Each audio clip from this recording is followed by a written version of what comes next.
I made it in time. I think I may have rigged the system there to make sure that we get our nice little instrumental orchestral moment from the opener. What's up? Hello there. Happy Wednesday.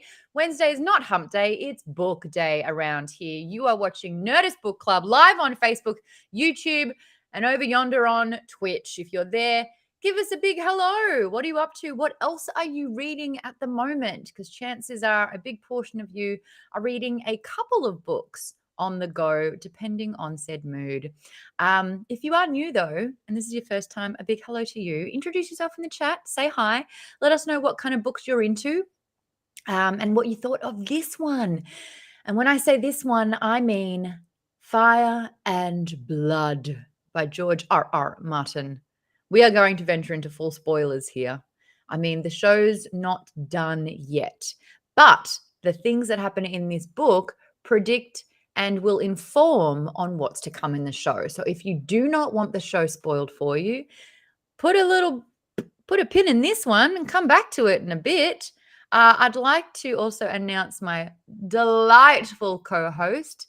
She's the editor-in-chief and more at Nerdist. If you want to see some cool stuff online, head to nerdist.com every dang day. Rachel Heine's in the house of the dragon. Hello. And Hello, I'm now a vice president.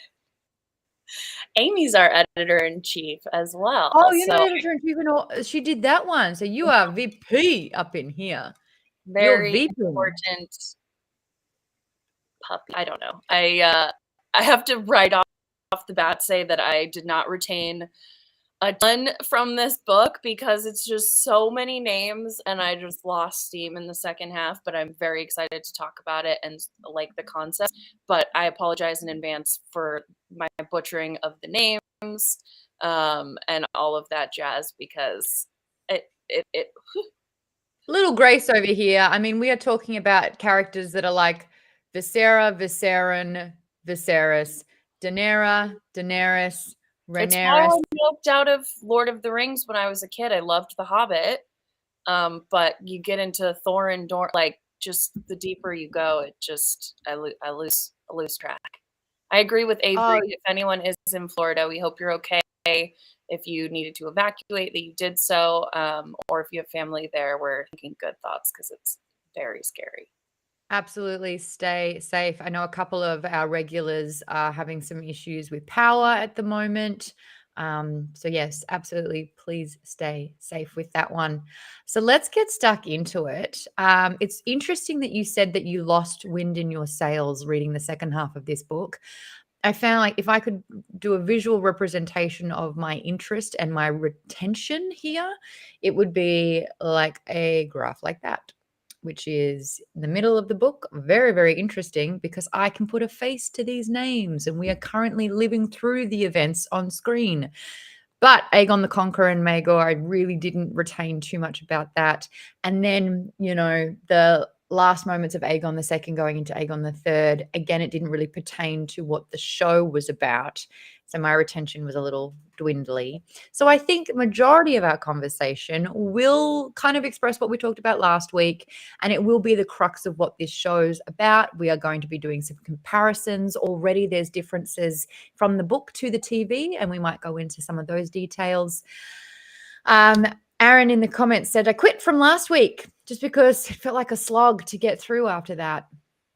I think that's where I was. I was just trying so hard to focus on it for the first half. And then when I got back into it, there are obviously moments. And I feel like as we talk about them and all of those things, I do retain information, but gosh, I just my ADHD, like it's because I had been trying so hard to get into it in the first half that by the time I did it again, it was like, oh, this is actual homework. And therefore my brain does not want to focus because it's not fun. White noise. Yeah. I will say a hack that I had where I literally convinced myself to stay interested. Last week, we were talking about the Audible narrator, Simon Vance. Now, Simon is a very, very notable narrator for a lot of books, especially fantasy. Simon Vance has done books like Dune. He also did Interview with a Vampire. He's done a couple of other fantasy books that I've read. Jay Buntrock says, kudos to Simon Vance for reading the whole thing aloud. I think there's something about Simon Vance getting a little older, and when he's doing more of a non-fiction take instead of it being very narrative and dialogue driven. And that is, I convinced myself he was David Attenborough. And as soon as I did that, because he did sound a little like David Attenborough in his, dialect, in his nuance. And as soon as it was David Attenborough telling me about Westeros, good Lord, I sat there and I tucked myself in and I was like, I'm ready. It was great. So that definitely helped me. Truth's gone, loving your DC dress, by the way, Rach. It's a fun one. Getting your comic on. Thanks. Jay Overstreet says the world's ending, so just read a book. Love that. Yes. Rock also said Lego my Aegon. And it shouldn't be that funny, but it really is. So let's chat about a little bit what happened last week. Rach, do you want to go paragraph for paragraph, getting through sort of the previously on? Sure. Let me make sure. Or is this the quick summaries this week? Quick summary is this week. I think I had intentions to do a previously on. Last week, all you needed to know, we started off with Aegon the Conqueror, and that was 0 AC, and it took us through about the first 80, 90, 100 years, most of that quite irrelevant, with 3 main rulers. It was Aegon the Conqueror, Maegor the Cruel, and then it went to King Jaehaerys, and King Jaehaerys was quite just and fair. His wife was a baller feminist who really made shit happen and listened to the women and the people of her kingdom, Queen Kingdom. And kingdom's a big part of this patriarchy, which is why we're in the pickle in the first place. And Jaehaerys kind of first brings up the male heir. And then it's Viserys. There's a little bit of complication about Viserys coming into power as king. And this is kind of where we get to the show. The first episode really does sort of give great exposition about the 2 nominees. They essentially heard from all the kingdom. People were put forward, but it came down to 2. And that was Rhaena, not Rhaenys, Rhaena. Rhaena the always.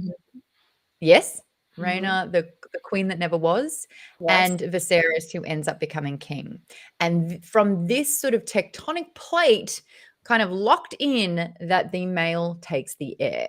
But during Viserys's rule, he decides that his daughter, because he had a son that that unfortunately died a day after his mother died during childbirth. So he makes Rhaenyra the heir to the throne. And then he remarries, and then he has a bunch more kids, including boys. And this is where the Dance of Dragons takes place. But last week, it was sort of just focusing on those first 3 kings.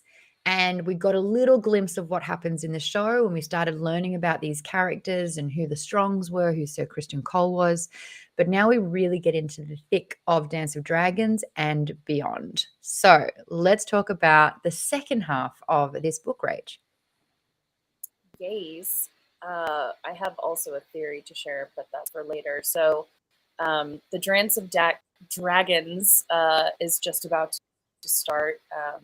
Rhaenyra and Aegon II are both vying for power, as we're seeing in the show. And we see so many of these characters. There's the sort of dichotomy of the war and the births, which we're seeing on the show. We see it in this history because those are the 2 main ways that the succession might be changed, that the laws of the land could change, and like birth is actually just as impactful, not more so, than wars because of all of these kind of claims to fame. And so we have what we're seeing play out on the show as we start to see Viserys' second wife, Alicent, and Rhaenyra butting heads. And I find it very in the show, which obviously I'm connecting with a little bit more because we just get much more of their inner feelings, why they're making some of these decisions, versus, you know, kind of the tales that the maester is gathering from all these kind of historical tales that are kind of cut and dry or allude to different things. For example, the fact that Rhaenyra's first 3 children are not fathered by her husband, which, as on the last episode, everyone in the court could have figured out. But it takes some of those, especially with their casting choices. 100%. Yeah, I'm just like, wow, those are not super blonde children for sure. But I think you start to see all the different kind of machinations behind the scenes, so that when the king does die, Alicent is doing everything in her power to keep it a secret, to name her son as the heir. And there's been so much buildup between the two that this just sparks the Dance of Dragons, which is between Rhaenyra and her half-brother Aegon II. And war breaks out, all sorts of kids and heirs and everyone are murdered or die in battle or a mysterious accident, and the realm is really pulled into all of that around them. And so we start to see, as characters are kind of picked off one by one, different attempts to kind of unify, which, you know, Rhaenyra eventually takes King's Landing, but only for a short time. Aegon flees the city after being injured, burnt, and according to these texts, which I'm very interested to see how the show portrays it, Rhaenyra turns out to be more like Maeggon than Viserys. And she has, you know, mind you, the amount of times that George R.R. Martin is calling this woman stout because she chose to keep having children, but she's doing that to secure her throne, and then she's no longer delicate, slight, womanly. But is he writing? I do want to give him credit for sort of how he writes other characters in more of his like actual literature, that he's writing from the perspective of a maester. And I find the sort of like influence. We have a really great piece on Nerdist right now about a reader of this book who actually really enjoyed the sort of he said, she said, which we can get into when we talk about our pal Mushroom. But this whole book is based on stories, and who are they talking to? Are they talking to lords and the men mostly? You know, where are they getting their information from? And she sort of missed that ambiguity, whereas I find, you know, what I think is interesting, and that I imagine George R.R. Martin was sort of thinking was, from this history, you can look at, this is how the history books portray everyone. This is what happens when you only listen to a certain kind of voice or perspective, and the show is going to be much more nuanced than that. But she's left kind of a wasteland of Westeros and has to increase taxes, starts getting more paranoid about the different like allies that she had brought in, the Targaryen bastards, to be dragon riders, and she starts kind of doubting that she can trust anyone, which at this point don't super blame her. Which has got what, 2 children already dead? Yeah, and then and her children that she's trying to protect, as we see in the last episode of the show, that she's trying to kind of fortify against, she loses them. And there's this Westerosi revolution that sparks too, and all of the small folk hate dragons. They think they're evil. They hate her, and they just lay waste. And so then we get to some really sad stuff. If you want to take the wheel on that one. Oh, can you highlight where we're up to for me? The Westeros revolution. Oh, okay. Oh, the West. Oh, this is hard. So when you're so paranoid that people outside the wall are coming for you, and you don't even know what's happening inside of the wall, betrayal is what happens because a revolution sparks. They are seeing the demise of their queen. They are not wanting her to rule. With sort of a debate on who a lawful heir is, people start claiming maybe that they could rule. It doesn't look so hard. So what happens is the we look at classism here. We're looking at sexism in terms of sort of like the rightful heir and law and how women are represented here, but we're also looking at classism because this is sort of like you're looking at royals and you're Mhm. also looking at the repercussions of an entire kingdom and how they are being treated. And if they are continually treated unfairly or forgotten or taxed so heavily that the day to day becomes impossible, a revolt will happen. And that's a big thing that occurs. I'm reading ahead and I'm not even talking about what that is. But, you know, you have the introduction of the likes of the shepherd who is prophesizing sort of like the evils of the dragon and this woman, and he's getting a following. The followings are, you know, are also sort of the bottom of the barrel of King's Landing, but they have volume in numbers, and so that's really interesting that she can't really bank on the loyalty of her own people, and so she flees to Dragonstone, where her brother Aegon waits.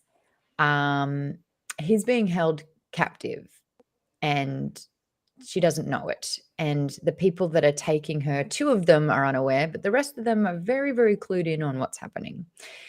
And so Aegon, using the turn cloaks to his advantage, basically captures Aegon the second and then decides that a dragon should just eat Rhaenyra in Yeah, front of burn alive Aegon, and yeah.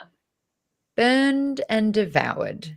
Um, Shouldn't have gone that way. But it is interesting too because I think you see it in the show. I think in kind of her development that she does have like she is shrewd about a lot of different matters. If you know, stubborn and proud and things that we normally allow men to do, but not women. But there is this element that I think her grandfather, especially, um, you know, kind of ruled with this wanting to understand the people going out amongst them and all of that. And it's a little fair to compare because she's busy fighting off the wolves this entire time, her whole life, basically. But yes, but keep in mind, Jaharis, his wife, gave birth exactly, 13 times. yeah, 13 times. So he was able to rule while he kept impregnating her up until she was like 44. She just kept popping them out so he was securing his line. And even when she says like, I'm losing babies before they are born. And he's like, again, yeah, because that was her job. And so this is this, you know, a very common day comparison. Can you have a career and be a mother? And Rhaenyra struggled with that because she was not only, she didn't have complete loyalty of the kingdom, she was vouching for her right on that throne. She was fighting for it. She was then involving her children and half this kingdom and then pitting them against each other. People are dying left, right, and center. And she then has to secure her throne yep, by having kids. And she had 6 children. She was making sure. But Alicent was only, she was in a much more convenient position where, yes, she was producing heirs, she was producing boys, but she had Viserys to kind of act as king while her and her father Otto were able to manipulate him from both sides. yeah. And you kind of thinking about how Rhaenyra was more beloved when she was younger and who tells these stories. So you The also have, delight of the kingdom. and then you have sort of the reality of all of these outside forces trying to take what was given to her by the king. And so she's so caught up in trying to protect that she does lose her children, that she does end up embroiled in this very intense war. And by the time she does take the throne. She's handed just a mess and is so kind of has been fighting for so long. She continues to do that when, she could be trying to unify, but would she even be able to? But I sort of feel like she, and I'm enjoying the show a lot because you see kind of that she has all of these amazing qualities, but so many things are working against her. And so much of this is little personal or little big personal vendettas, miscommunications, jealousy, all of that. And it's another reason why I at least find like the concept of this book and everything really interesting is it is from the perspective of all of these royals, mostly men. And I like seeing, the nuance behind what is going on with Rhaenyra and Alicent and things that were not said or said and assumptions that were made. All of these different things that lead such a huge showdown between these two women ultimately. But also that imagine all the small, everyone else is being conscripted into this war and dying and fighting, and that also leads to future problems in the kingdom because so many men are dead.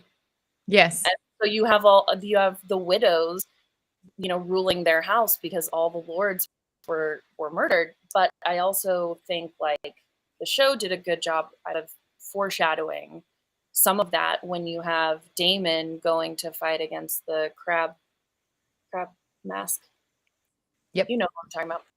I sure do. I used to know his name, but he's already dead, so I don't, I know. Gone. But that's everyone in the book. Crab feeder, thanks, Sally. Fact checking me. The crab feeder, but he says we need to give them like a sacrifice almost, and they just send all of these men to die just so he can get in there and do kind of his thing. Yes, Avery, I would agree with you. I preach, Avery. 800 pages could have been 600. The fact that this was initially going to be 2 very full volumes, 2 full complete books. Sparks knows is good for me. Or if you are interested too, we have an amazing series on Nerdist, History of Thrones, and there is a full history of Rhaenyra as well that I reread, and that has always been my saving grace with Game of Thrones because I want to know the lore and why everyone is doing the things that they are, but I can't get into the books. It's so much, especially without an ending, but especially this one. I mean, there are also a lot of pages. So Colleen's argument is that this should have been 2 books. My argument is that they should have just been like, what's relevant, what's not. The thing is, though, George R.R. Martin needed to write 800 pages so he could present it to these showrunners, executives, and they were like, cool, we're going to use this slice. So it's like working hard, not smart. But we also don't know what could be relevant in later either adaptations or books or things like that as well, because I think there are elements that we learn about in the book that give color and background to just obviously the Targaryens, but in the show as well, they're starting to pull some of the Game of Thrones proper tits there with the Valerian blade and the prophecy and all of that. So I feel like with George R.R. Martin, especially, or anyone writes sort of these extensive, history and lore, whether it's published or it's, your own kind of document that you use while you're writing. But that could all be pulled in at some point. There are so many things kind of all available in there. Game Wizard says this is equivalent to the Silmarillion with the Lord of the Rings. Silmarillion, yep. Silmarillion. I tried that one. Rillion. I knew I was getting it wrong. Silmarillion. It helps to build the lore and the history of the world, but while fascinating, it can be a chore to get through. So we were actually going to do Lord of the Rings in September. We were going to start off. And it turns out that popularity-wise, House of the Dragon's kind of kicking Rings of Power's butt.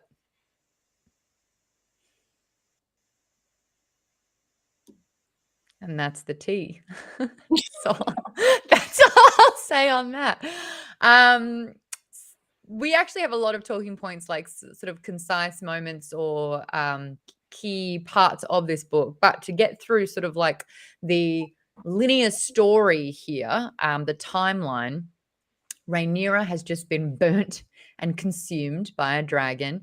My argument is that Aegon III witnessing this is the reason why he cannot ever rule well, because he is a boy seeing the most traumatic, catastrophic thing that no human alive should witness. That's how his mother, who was surrounded by men that she trusted, was deceived and slaughtered. So Aegon the Third's just, that was a head fuck you can't come back from. That's it. I love damage. SpongeBob rainbow meme, like it's the trauma. Because but it also speaks to there is so much, like, obviously that is a specific case, but how does anyone become a good ruler unless they are lucky enough to either have someone so bad before them that they learn what not to do, or they grew up in sort of a safer, more calm time in the realm, but then you have no threats. Then you look have at no one. Viserys, the Papa Viserys as well, because he is, was raised in slightly better times as well, and so he gets annoyed when he has to do something he doesn't want to do, and he hasn't really had, and he talks about it in the show, that he hasn't had any kind of big battle or moment like that. And so then does that lead him to not be more decisive, or really, I am not supporting, being a really intense ruler, but if you wanted to protect your daughter, you could have maybe done a few more things. Yeah, put it in law. But I mean, it was like a really interesting moment in season 1 of Game of Thrones where Robert Baratheon on his deathbed puts into action that it was Ned that was going to rule after him and not Joffrey, because Joffrey was a little shit and too young. And so he names his Hand of the King to rule until Joffrey comes of age. And Cersei rips it up. Yep. That piece of paper meant shit in the Game of Thrones. That's true. And so what could all, and Alicent knew this. She just had to wait for Viserys to die, keep it from Rhaenyra, who was conveniently off in Dragonstone, breeding up a storm, literally to protect her line, and then just had to withhold that information. And then the first time Rhaenyra is even aware of the situation, Aegon II's been pronounced king. And it's unwavering, and well, I said so that's the law. It's a really interesting conversation that you have when we look back at rulers or people that had a successful sort of reign, even if it was lordship of their own house. And I feel like it went one of two ways. You're right, you had to be incredibly ruthless and cruel. I'm going back to Game of Thrones. Walder Frey died at a very, very old age because he was a ruthless piece of shit. Ramsay Bolton, Lord Bolton, same sort of thing. The Boltons were in place for a very long time because they were evil. Most of the people in that particular time, they had a lot of information and they only trusted a few that were completely loyal to them. And then you have the likes of the Starks. And what I really liked about this book is that in the second half, we get a lot more information about the North. We previously just saw that Alicent went with her dragon. The dragon didn't want to go further north than the wall, and that's kind of what we learned about it. But now we had, is it Cragston Stark coming down from the wall to kind of evade that long winter with all the men. But they are getting this notoriety of being very loyal and just. And that was Ned Stark's demise, where he tried to do what was right and it got him killed. We got him benetted. So it is interesting how you play the balance of all of this. I personally think that Alicent was in a better position, not being the ruling leader, but being able to kind of take a step back, have the whispers. We're seeing this in the show right now, where Clubfoot, what's his Laris Strong, has basically positioned himself by taking care of a problem. But saying that now his dad and his brother. Patricide. Yes, dad and his brother did a little oopsie, house fire. They're both taken care of. Even though, I don't know, it was kind of weird. Harwin Strong was ostracized by his father, who took leave from being Hand of the King. But that was it was opening up the position for the Hand of the King and basically saying, give your dad a call, get him back in, because I've just opened up the position for your dad to come back because you're really lonely. Jay Buntrock doing spoilers here. Lara Strong's is my favorite death in the book. That guy lasts in the book. He's always 5 steps ahead, which is clever, very ironic. And he'll betray you at a moment's notice. I also thinking about the houses, we are so familiar with obviously the ones that are the main folk in Game of Thrones proper, but thinking about Alicent as a high tower leads me into the theory that is written up on Nerdist.com if you'd like to check it out. House of the Dragon is hinting at the truth of a major maester deadline. I think to do with it, but it's great. That crackled. Go from the top. House of the Dragon is hinting at the truth of a major maester theory. And so this stems from the original books, but the maesters live in Hightower, and they are a very kind of big family, and there has been this theory, and again, I didn't read the original book, so if I butcher it, sorry, Mikey Walsh, who wrote this piece, but who is our amazing expert, knows just every single thing about Game of Thrones, and that's why I read all of his histories. But that the maesters often were sort of downplaying or trying to get rid of magic because they saw it as a threat, that they could solve problems when it suited them, but then all of a sudden they don't know how to treat boils on king, and people mysteriously poisoned or end up dead. And so, you can read the full story on Nerdist, but the idea that the maesters are another kind of version of all of the, King Viserys says this in not the last episode, I think the one before with Otto, where he said, everyone wants something from me. Everyone is always trying to manipulate me.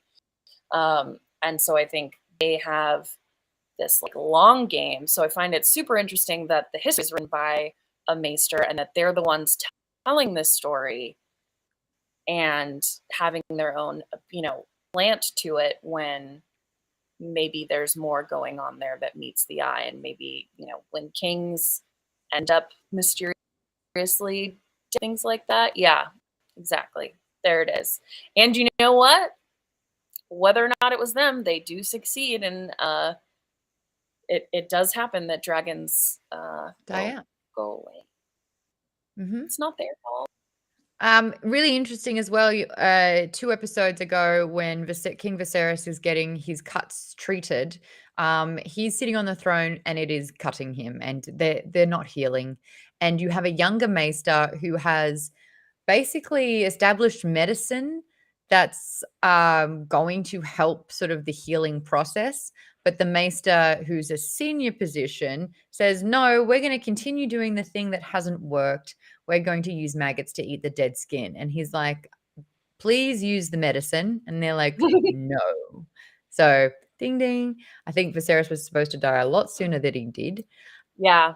And you have sort of the also kind of back to kind of Samwell Tarly and all of the events in Old Town in the original series and the books, where they also, like every system in a feudal monarchy, they don't change. They don't want new people coming in. They don't want to be inclusive. They want to sort of keep whatever power that they have, which I think is, they're threatened by that, because why would you need these old maesters if there was a better way to do it as well. With the talk of magic, there were very, very few references towards magic, and one of them was circulating the mysterious figure of Alice Rivers. Alice, Alys, I believe it is, Alice Rivers, who was supposedly born a bastard, hence taking the Rivers last name. As we know, whatever region you're in, if you're a bastard, you either become Snow or Rivers, or what was King's Landing's one? I've already forgotten. Not Lion, something. I used to know. I don't know. I I definitely used to don't know. know. Yeah, I used to know all of them. Flowers was another one for High Garden. Born with sand. Dawn was sand. Flowers, yeah, but not that wasn't the maybe they were a part of that region. Anyway, there is this mysterious woman, and when Aegon II comes down to take over all the lands, he decides to take her as the lover. She doesn't go away though, and it's always a very interesting tale. She's an enigma. She looks very young, but apparently she's 40, but she's been a wet nurse for decades and all these strange things. And Aegon's very young, like late teenager, early 20s, apparently, when he takes on her as a lover. And then she comes back again when Harrenhal becomes overrun. A lot of sort of like the folk who again are bigger in numbers and smaller in monetary value, take over Harrenhal, and it's Alice Rivers who's behind it all. But then you start hearing about magic. It was always a bit mysterious. And again, like I think with Maegor, who had that sorceress who helped with fertility. And now one telling says that she snapped her fingers and, this person's head explodes. And then King's Landing bastards are Waters. Waters. Thank you. Do we know anyone called so-and-so Waters? Probably in the book and none of us picked up on it. Sick. Well, Chris did. Yay. But anyway, what was really interesting with that is that, they sent 100 men and there was 600, about 200 able to fight. So they were able to kind of, Alice Rivers and her men were able to keep the Harrenhal from the lords, and they sent a messenger back. And the messenger comes back to deliver it and says, if you laugh at the message, I will die. I have been cursed by Alice Rivers. Yes, she is the witch queen, and they're calling her the witch queen. If anyone laughs, I will die. And one person chuckles and he chokes and dies. And so this is, like, that wasn't corroborated. So it sounds like that this is witchcraft. In a way, an argument could be made that this is alluding towards the Red Woman and the Red Priestesses and those shadow powers and more of that witchcraft magic that turns into sort of the Lord of Light. And Azir Azai or something? One of the things that frustrated me about the end of Game of Thrones is that we got so much less like magic and lore about the magic, even down to the final season and the Night King. There's not a lot of that kind of lore building. It's sort of, I feel like the showrunners kind of focus more on the battle on the kingdom side, which is a choice that they made. Who am I to tell them how to do their job? But I want to know more about the magic. I want to know more about witches. This is a evergreen statement, obviously. If there is anything that has magic or witches, I must know everything about it. But it is interesting too. Someone in the chat was saying, did she have magic, or was this something that they said about her because she was clever and she knew what she was doing and all of those things to sort of discredit Must be a her? witch. Mm-hmm. Exactly. Yeah. Someone in the comments, where did I see it? Jay Buntrock, One-Eyed Aemond was my favorite story arc in the book. I found his whole arc compelling. When choosing a dragon, boys will be boys. There was a little bit of a fight, and one of the kids on Rhaenyra's side decides to puncture. I think it was it Jace? Was it? Oh, I think thank goodness for the show too. That was helpful for those nicknames. Being able to see them. Mhm. Yes. But Aemond loses an eye, and then that again literally becomes an eye for an eye. And that's Rhaenyra and Alicent's sort of base of, you have deformed my son, therefore I'm coming after your son. And then it turns into death. There is an instance where the boys are on both sides are being sent around the realm on their dragons to try and recruit. Are you on Team Green or are you on Team Black? Are you going to support us or not? And they go to Storm's End, I believe it is, trying to recruit there. And I think it's when Jace is arriving, Aegon and Aemon, one of them is about to leave. And so a full-on dragon fight occurs. Jace dies. That's when Aegon II's burnt very, very badly. It is interesting, though, because the fight is Rhaenyra and Aegon for the throne. With all the evidence and with how it played out, there's a lot of what could have happened if this wasn't the timeline. If Rhaenyra didn't see ultimate betrayal, if she wasn't sort of fighting with her stepmom to try and get her rightful claim to the throne, could Rhaenyra have been a better ruler than Aegon II? Was Aegon II not a good ruler because his mum's in his ear about this fight, because he's burnt and he's drinking just to cope? There's like such a compound of so many events that kind of demise these two, that if they had a very similar situation to Jaehaerys and his rule, where it was fundamentally through peace, who would have been a better ruler? I'm opening that up to the chat as well. I mean, I'm going to go with her because I like her. You're going to go with Rhaenyra because I like her, and also it's about time for a woman role. And clearly Westeros just cannot handle it. But I do think it's so many things on one on top of another where you can kind of get lost in the what ifs, because it's also like, well, what if Aegon II when raised in such a way to be constantly told, like, it should be you, or if Alicent accepted the proposal that we saw in the last episode and kind of had let go to some of her resentment about what happened with her father, even though she had a path. She could have forged that friendship with Rhaenyra, supported her through her rule.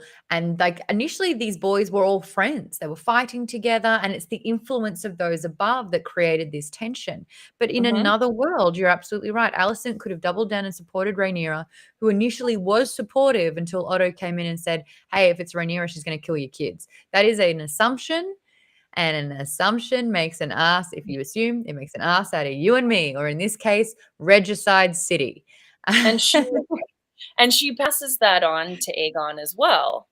And it's important to note in the show that he's like, he acknowledges it, but she's the claimed heir. It's her. We all know that it is. It's written, it's documented, it's been decided. And then she's just like, listen, you wanking little shit, I'm going to tell you why this is important, and you need to start being, on top of this, because you could die. And I think that's another cusp of could have gone one way, could have gone another. Grow up with that. Yeah, exactly. He's going to grow up with that the same way that Rhaenyra can see how the men around her have treated her since she was announced as the heir, that they won't listen to her, they won't let her make decisions. And then Alicent, who again could have been an ally, she had been honest with Rhaenyra too about what was happening. Otto's ambition was the downfall of all the Targaryen and the Hightowers, says Andrea Gilly. That's a very good point.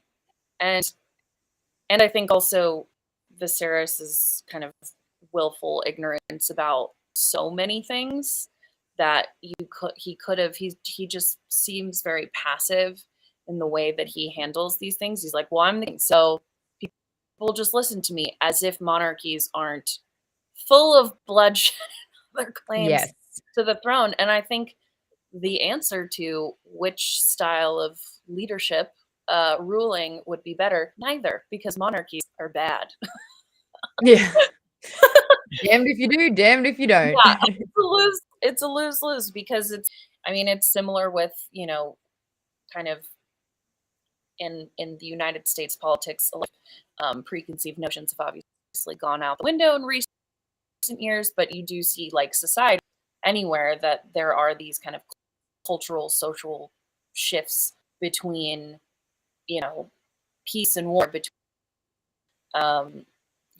progressive uh, values and more conservative values and things like that, that there, when you live in an imperfect system, which I think humanity makes all systems imperfect because we're just a mess. And so no matter what, there's going to be so much leading one way that there will be some sort of backlash to it. And so I think like it is a lose-lose. I was trying to think what Rhaenyra could have done in her sort of demise when she was losing control of everyone. I think the paranoia was a massive issue. She couldn't trust anyone. But she was right. Yes, but and maybe not those, but I can understand after losing all of those things and fighting for so long for what you believe is rightfully yours. Like I do want to also, like, as the show goes on, especially too, and future books that get into more of the Mad King of, are they truly mad or did they just have dragons? Or are they the result of centuries of incest? Forgot. Yes. Also that, but also the dragons I think are super important because you just automatically win. But what happens when there are two sides of dragons? And then so many of the other people suffer, but by the time they're gone, that they've died, they've all been killed. Then how do you, once you've had that and you don't anymore, and there's already been a revolution, like that's just going to keep adding on, which would then make perhaps a king or queen turn into a tyrant. Yeah. I think what was one part of Rhaenyra's reign where I was like, eek, was when they would blanket blame. Two bastards have been turned cloaked and they've stolen the dragons and now they're wreaking havoc. Therefore, every bastard is bad. And you're like, no, no, no, no. So many people are dead. So many people are turning against you that if someone's showing their loyalty time and time again, when you cast them away, they're not going to be like, no, I'm going to fight for my queen's love. They're going to absolutely, and one of them did. And he died. And that was a really sad line in the book where it was like, and probably Rhaenyra never, ever knew that he sacrificed his life in her name to like restore his honor. But that was one guy. The amount of people that just like, oh, I kind of want to, like, I almost want to do like a in memoriam kind of thing where it's like looking at some of these deaths and characters, and there's a couple of people where you're just like, I want to shout out to Corlys Valerian, who has gone through so much. So he outlived both of his children, his son that married Rhaenyra, his daughter that married Daemon. He was such an integral part. He explored so many of the seas. He just took a ship and he's like, I'm going to learn about this Amazonian jungle, which has a different name. I'm going to learn about all these different places. Now I'm going to come back, have an incredibly healthy relationship with my wife, Rhaena, who was supposed to be queen, but I stood by her side through all of that. The sea snake, exactly. This is my tribute to Sir Corlys, the sea snake, for being amazing. One of my favorites, the MVP, if you ask me.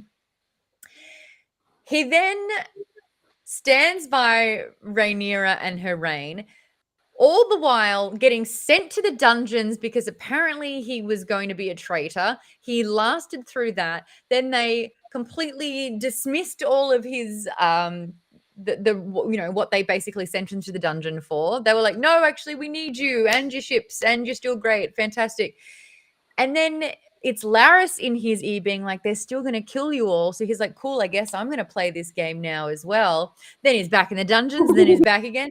Dude dies of old age. Respectfully dies, not in the dungeons. So, yeah, Philly Jackson says, Corlys is a G. Yeah, he's one of my favorite. One of the more worse situations. Yeah, doesn't had seem like a fun time to be alive, that's for sure. I had the page up, but it was one of the Hand of the King to Aegon the Third, who basically realized that there was a mass hiring of people to be on the side of traitors.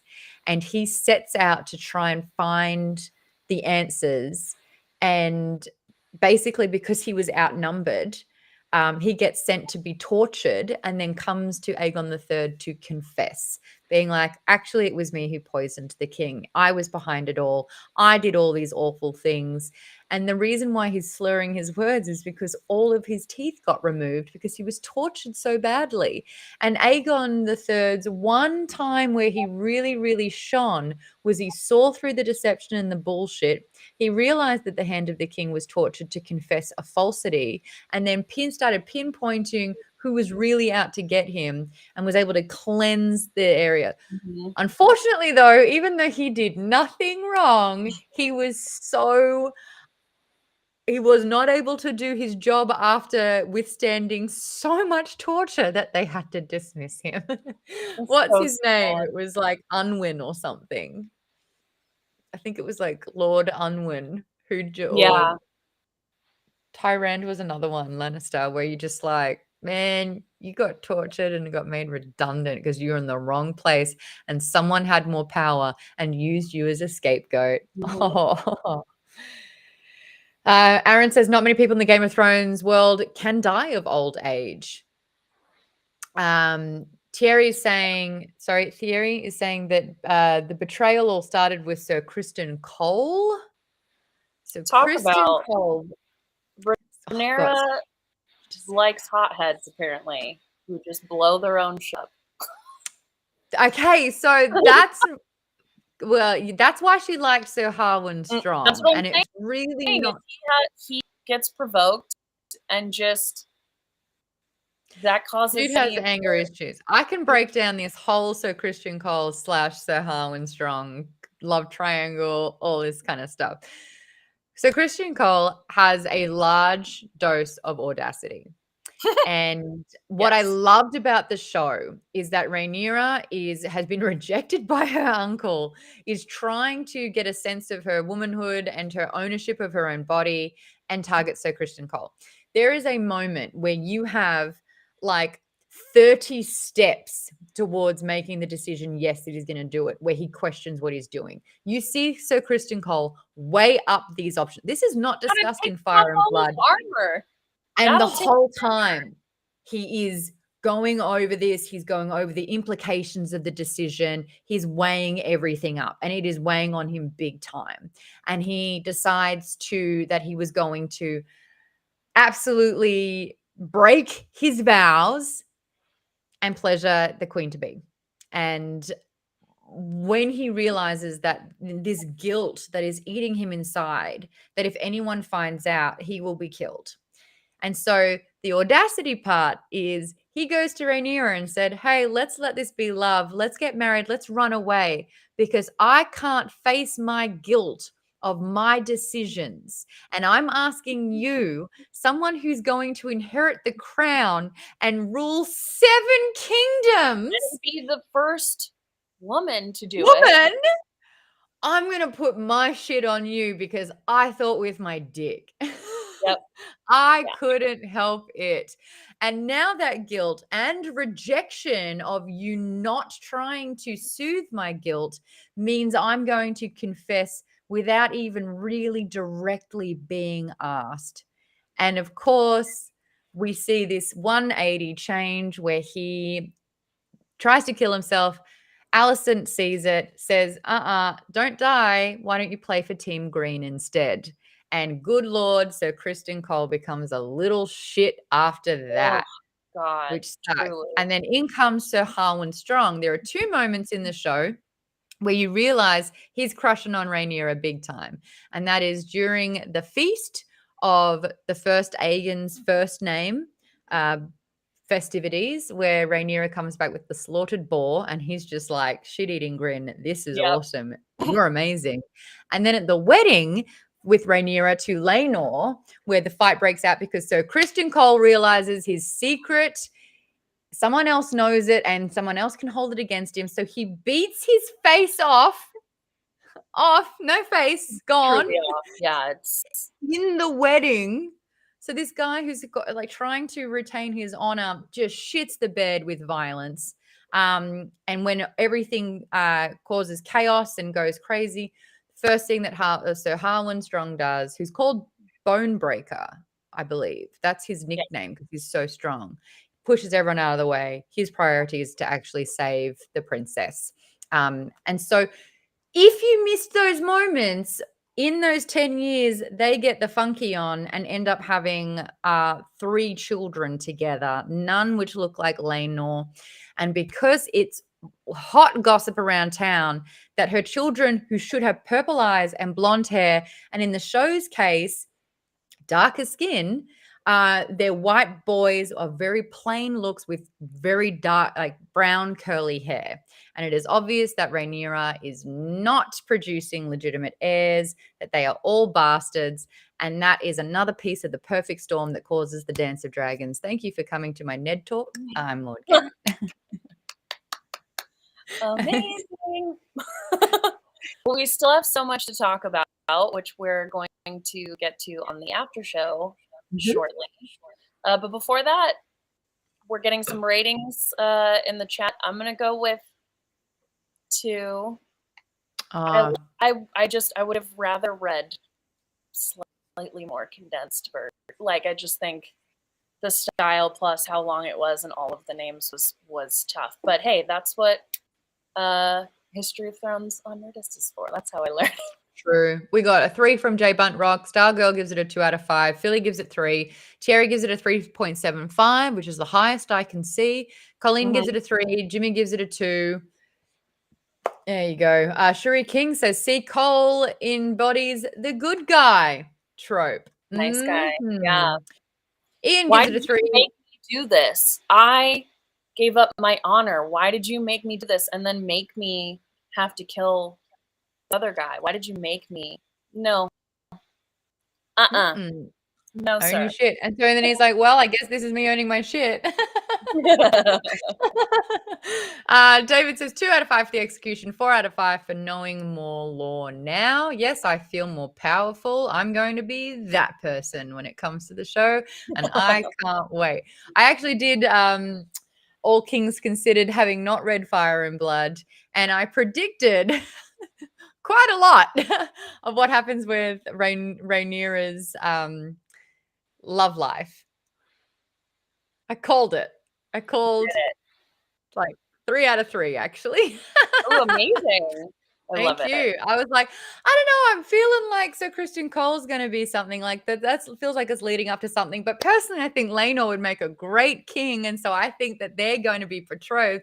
But also this other guy, he likes what she's doing. They're like, Harwin. And I think it was Berger who was just like, have you read the book? And I was like, no. And he's like, I can't say anything. And then afterwards he was like, yeah, you called it. And I was like, yay, because I know chemistry in shows. I pick up the nuance of, I'm literally expert in romance when it exists. Some of the other topics that we're going to discuss in the after show, the Valyrian dagger, the time jumps, do they work in the show? A failed coup that happens, the emphasis of mushrooms retelling, and yet the absolute absence from the show. I have many thoughts on this. We got thoughts on that.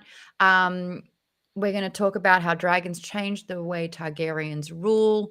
A little fun fact about some Easter eggs that George R.R. Martin brought in. I'm going to tell you what Sesame Street has to do with it. Got a lot of fun things happening, but we also need to announce next week's book. Rachel, this is one that you have been so excited to get your hands on. You've already read it. I never have. Do you think I will like it? Well, so here's the thing. I actually read it as a kid, and I read it in high school, and I loved it. It's Ray Bradbury, so yes, I believe that you will absolutely enjoy the writing. But I haven't read it since high school, so I'm really excited to dive back into it. But it's I think my dad gave me Fahrenheit 451 when I was pretty young, and I got into that, and then sort of that was the next one. There is also a movie adaptation, some short stories, but that's how I got into Bradbury, and I've revisited his short stories more because they're, you can just do a little quick thing. So I'm super, super excited. I've brought up this book before. I'm always down to read Bradbury, and I know that the Geek Bomb community, where we're joining the after show, yes, oh, I love it. I have like 4 copies of it with different like 70s and 60s covers. I love them, and they smell really good and old. But I'm so excited. We're going to be reading the horror-themed, bit spooky because it's Halloween, the month of October. We're going to be reading Something Wicked This Way Comes by Ray Bradbury. We're going to be reading the first 30 chapters. It'll be kind of halfway through part 2. So we're going to be reading Something Wicked This Way Comes. Rachel's read it twice. I've read it once. Really excited to read that. First 30 chapters. If you are a part of Geek Bomb's book chat, next week we are going to start a bit of a scarier book as well. It's going to be Gillian Flynn's Dark Places. And I'm just letting you know, instead of Wednesday next week, I'll be traveling to New York. So we're going to be doing Tuesday night. So pop that in your calendars. Speaking of Geek Bomb Book Chat, if you are a part of the Patreon that gets you the access to it for 2 Wednesdays every month, you also get access to the official after show for Nerdist Book Chat. Rach and I are going to head over to the Discord right now. We put on an after show that is not recorded. Be there or be square. We will be continuing the discussion of Fire and Blood, and we'd love to hear your thoughts. If you do want to join that one, it's just $5 a month. Head over to patreon.com/geekbomb or join the Discord, discord.gg/geekbomb. We'll see you over there. And excited that the next time we see you, we'll have read the first half of Something Wicked This Way Comes by Ray Bradbury. Rachel, thank you so much for joining me. Where can people find you online? Oh, at Rachel Heine. It's just my name. Tweet us. If you do have any recommendations, let us know. Use the hashtag Nerdist Book Club. And if you need reminders or links, you can follow that on social as well, where you'll find it there. Thank you for joining us. Thank you for letting us go a little bit over today. We'll see you in the after show. If not, we'll see you in 3 weeks' time.